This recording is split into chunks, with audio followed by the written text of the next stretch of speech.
Сайн өнөөдөр мүлжүүртэй болон дээр ордог чат нэр ордог мэдээлэлс ерөнхийдөө бол хүмүүс ямар шиг байдаг юм бэ гэдгийг харуулах үүднээс хуваалцаж бодлоо. Тэгээ мүлжүүртэй.com ороод чат гэдэг хэсгээр гарах юм бол та бүхэн чат нэр нэгдэх боломжтой мэдээ Завстагийн гар утасны аппликейшнийг суулгана. Тэгээд өнөөдөр оруулсан мэдээлэл донд сонирхолтой байж магадгүй мэдээлэл донд юу орж байгаа гэхээр тэл тимээ өсөж орж ирсэн. Тэгээд өчигдрийн FOMC-тэй холбоотой мэдээллээр бид нэр tapering ерөнхийдөө бол орж ирснээрээ quantitative tightening маань нэлээд буурснараа урт хугацааны бондын хүү унах TLT өсөх боломжтой гэдэг талаас нь ерөөдөө харж ирсэн. Тэгээд TLT дээр бас мүлжүүртэй болноор болж болоод удаж байгаа энэ өсөж байгаа.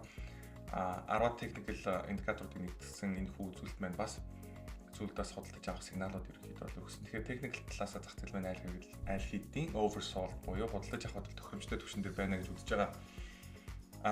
Миний liquidity хэмждэг индикатор бас өсөлттэй гарч ирсэн. Тэгээд энэ хүү индикатор дээр бид төв банкны баланс, төрийн сангийн данс, дээрээс нь банкны резервийг оруулдаг байгаа. Тэгээд долларын индекс 10 жилийн Q2 нэгтгэсэн индикатор маань ерөнхийдөө бас ботом хийгээд өсөж байгаа дүр зураг одоогоор бол харуулж байна. Тэгээд энэ хүү үзүүлэлт маань үргэлжлүүлэн өсөх юм бол бас зах зээлийг дэмжиж байгаа ийм үзүүлэлт байгаа.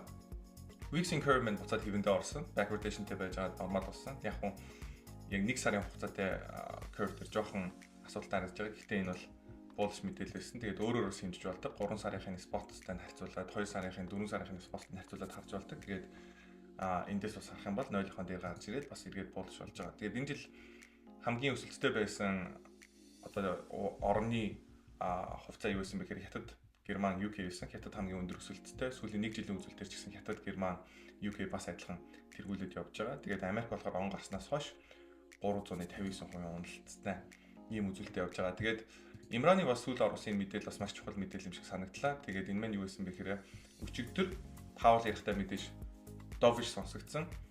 Дээрээс нь 6 сарын 30-ны JPM call-аас 17 сая доллартай тэнцвэрч Vega supply орж ирж байгаа буюу Wixing curve дээр орж ирээд volatility зарлалт орж ирнэ гэсэн үг байхгүй. Тэгэхээр энийг хамгийн энгийнээр ойлгох юм бол юу гэсэн үг вэ гэхээр volatility унах магадaltaй гэсэн. Дээрээс нь pension rebalance flow орж ирнэ. Энүүгээр 30 тэрбум долларын хувьцааны худалдан авалт орж ирэх төлөвтэй байна гэдэг ийм мэдээлэл гаргасан байна. Тэгэхээр ойр хугацаанд ерөнхийдөө бол хувьцаа цаашдаа өсөж явах юм болов гэдэг миний таамагтай бол эдгээр үзүүлэлтүүд маань санал нэгдэж байна. Тэгээд дараагийн апдейт дээр уулзъя. Thank you guys.